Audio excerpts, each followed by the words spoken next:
Hey, how are you doing, guys? I went to a tournament last weekend in the north of Iceland. In Icelandic, it's called Skakthing Nordlendinga, and I think North of Iceland or Iceland North Congress is a reasonable enough translation. So the format was that on Friday we played four rapid games, time control 25-0, so 25 minutes for the whole game. Then we played two classical games on Saturday and one classical game on Sunday. I did shoot some footage from the tournament, so hopefully I can make like a vlog like video. But for now, I want to analyze, the games from this tournament. That was the number one seed. There were two other FIDE masters in this tournament, local to the north. So both of these, number two and number three, were most likely to fight for the title of champion of the north. And yeah, this guy, second seed, he's 23-17. He's very talented. And this guy is a seasoned veteran. Beat the master since a long time ago. Good in openings. And yeah, a lot of tough guys. I mean, the eighth seed, he won this tournament last year. Champion of the North. I won the tournament, but he was a champion of the North because I don't qualify as a champion there. So he's a tough guy. I drew him. He's way underrated. This guy, number seven, is also very tough. And number four and six, very tough players. And number five is actually champion of Reykjavik. So I mean, he's increased his rating tremendously over the last year, taking the game more seriously. So he is a tough cookie as well. So in the first round, the Swiss system works like number one will play number 12, number two will play number 13, etc. All the way down to number 11 against number 22. So I played against the 12th seed, R.Isleifsson, rated 18-11. So let's have a look at this game. I had the white pieces, and yeah, I managed to remember more or less all my rapid games. We didn't use the score sheets, so I can show you all the games, and then I'll show you the classical games as well. So this was my first round game, a little bit rusty. I haven't played since I think March in the Icelandic League.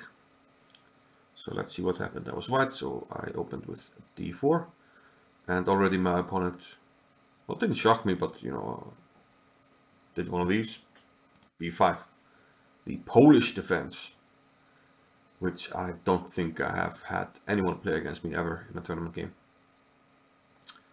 Not even a blitz game, I'm not sure. Okay, but what to do? You're faced with an unusual opening. I mean, obviously I don't know any theory here. I mean, e4 is a logical move, but I don't even know. I would guess that e5, yeah, e4 is the most common move here.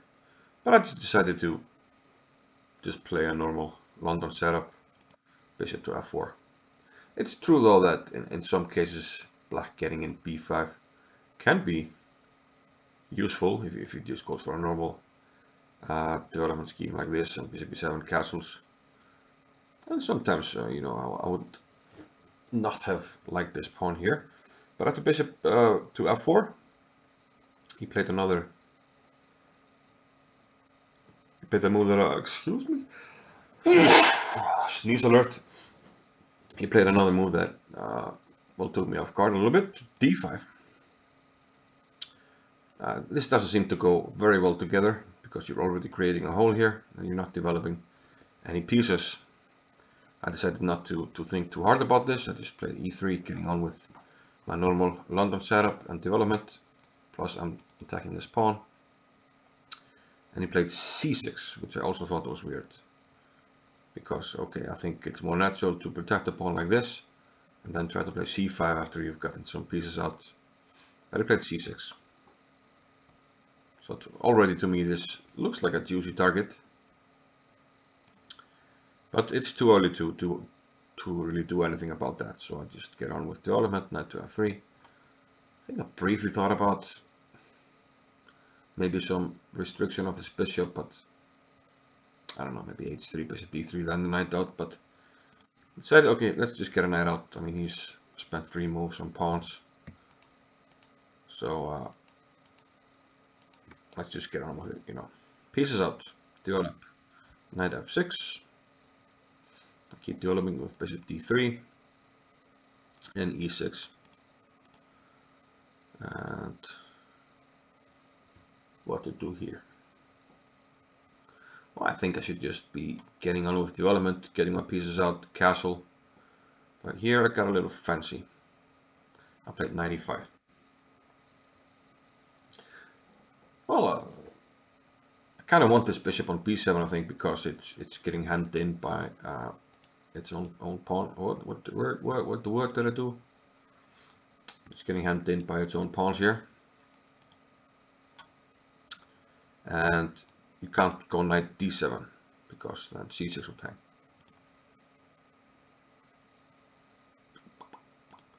Let's yeah, I just wanna get the variation color in. See if it's okay. So 95, he played bishop e7, protecting, well, yeah, protecting this pawn, getting ready for this.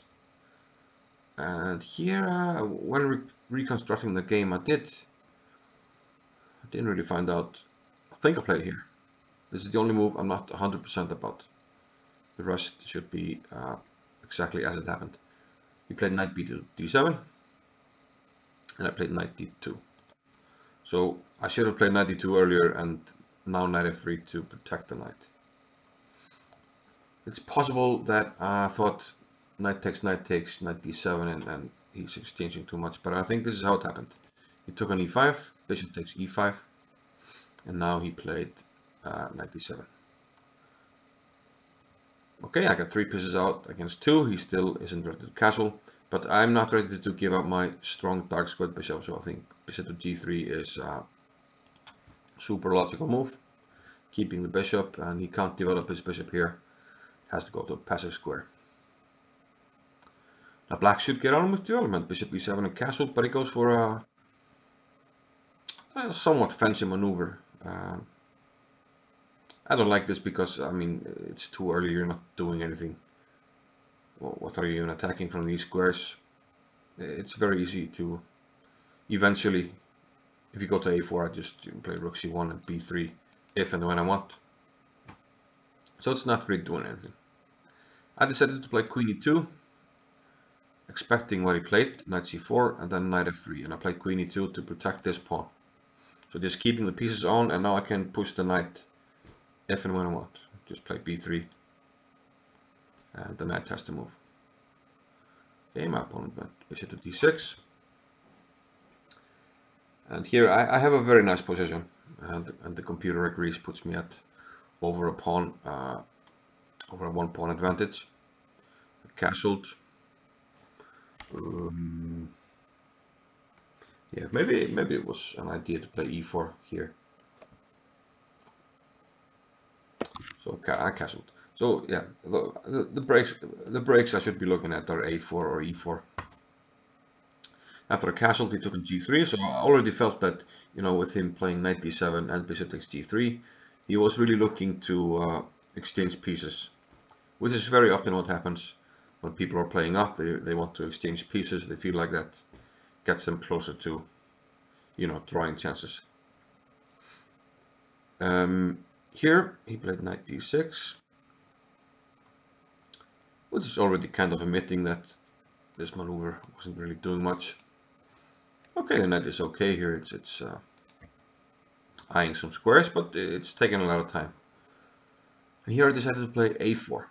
So I'm sort of asking him a question. What do you want to do?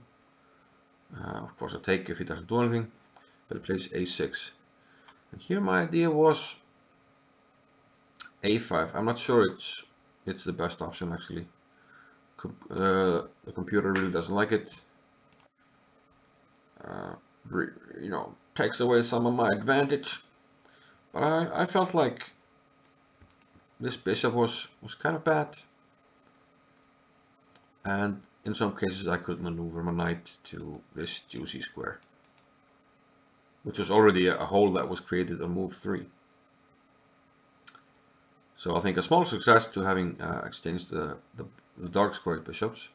Meanwhile, this knight can't really, doesn't have the same options. Okay, I'm not sure what to think of the move. Okay, my opponent castled,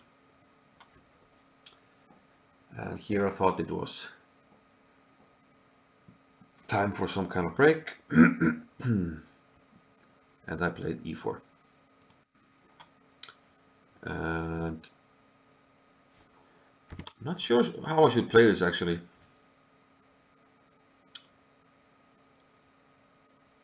And the computer isn't really helpful. And maybe I could plan like this, f4, g4, g5 could be an option. And then try to attack on the king side. Yeah, that might be one idea. Because this guy is still not participating in the game, so f4 sort of plays against that. That could be one idea. But I did play e4. And this gave my opponent... I was still happy with this. Because I thought, okay, if he takes on e4, and he had already shown that he was willing to exchange pieces, then I get this good knight potential against this bad bishop, if I can maneuver my knight to c5. However, he could have made things difficult with the strong move here, c5, which I saw as soon as I played e4, but fortunately he didn't see it. Here I'm more or less forced to take on b7. And here you can choose which pawn to take.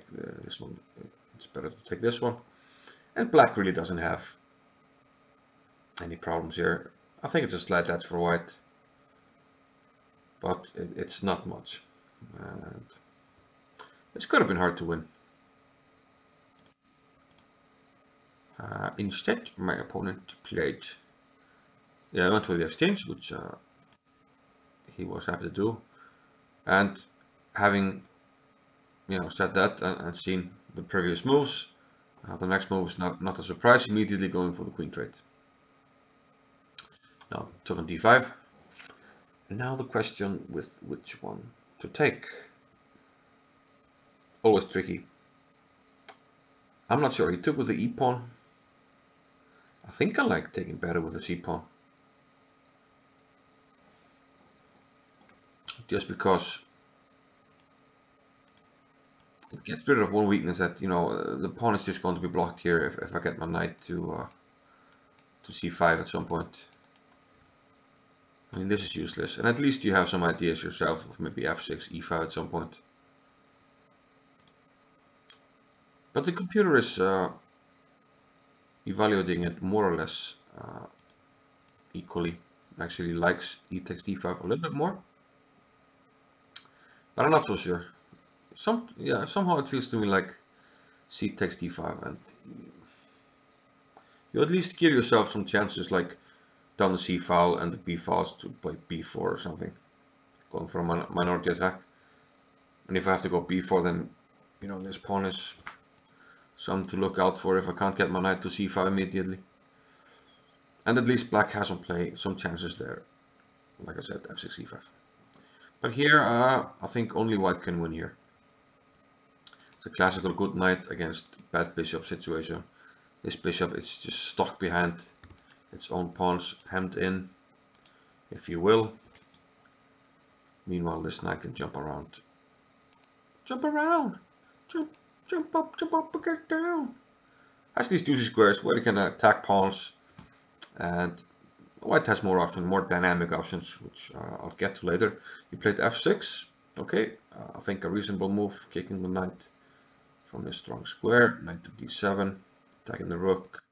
He goes to the open file, and I attack his bishop. Was expecting bishop c8, but he played rook e7. Don't really think it makes much of a difference. I decided to trade one pair of rooks, but not both. I think if I trade both, okay, he is still passive, but I still have to find a way through. So I like trading one pair. I played rook e1, took an e7, and now I played king f1. So the reason I keep one rook is, I want to keep a piece that works with this guy. So how do I get through? I'm not sure yet. You know, it's going to be some maneuvering. I bring my king, play f3, bring my king to f2. Maybe probe him a little bit on the king side. And then if nothing works, you know, maneuvering the knight, maybe f4, d3 to b4. And if nothing works, I will try to open things up with b3 and c4. And for that, I think I need my rook. And I think I can always exchange the rook if I need to. Here I played, like I said, king f1. But I think f3 is a better move. King f1 was to prevent rook e2, but he's not threatening rook e2 just yet. He has to keep an eye on the bishop. So I have time for f3. And let's say he plays like in the game, king f7. Then just play king f2. So I kind of save the tempo. So king f1 was a bit of an error in that. I want my king on f2. So some lost time there, but it's not of much importance because black can't do anything. So I have all the time in the world. So I played f3, bishop c8, g4. This felt logical to me. I mean, going f4, then if you go back, you know, how to place the pawns. You know, g4 is restricting the bishop. If I play a move like f4, then maybe he can play h5, and he's you know, blocking my pawns with this one. And the bishop is here. So g4 just felt natural to me. True, he can block the pawns still with like h6, but at least I keep some options open, like here, maybe f4, g5. But all in all, I don't think I'm doing much on the king side, but it's sort of a wait and see strategy. You don't have to, you know, find the plan or reveal your hand just yet. It's clear that white is better. I have a good knight. He has a bad bishop, very passive. And now it's just a matter of, you know, exploring your options and finding a way through. King f2, improving the king. King g6. And here I play rook c1. I can't remember the time situation I had. I was better on the clock, so maybe I shouldn't have gone rook c1 right away, because it sort of reveals that I have ideas at some point of doing this. But I wasn't sure I wanted to do it immediately.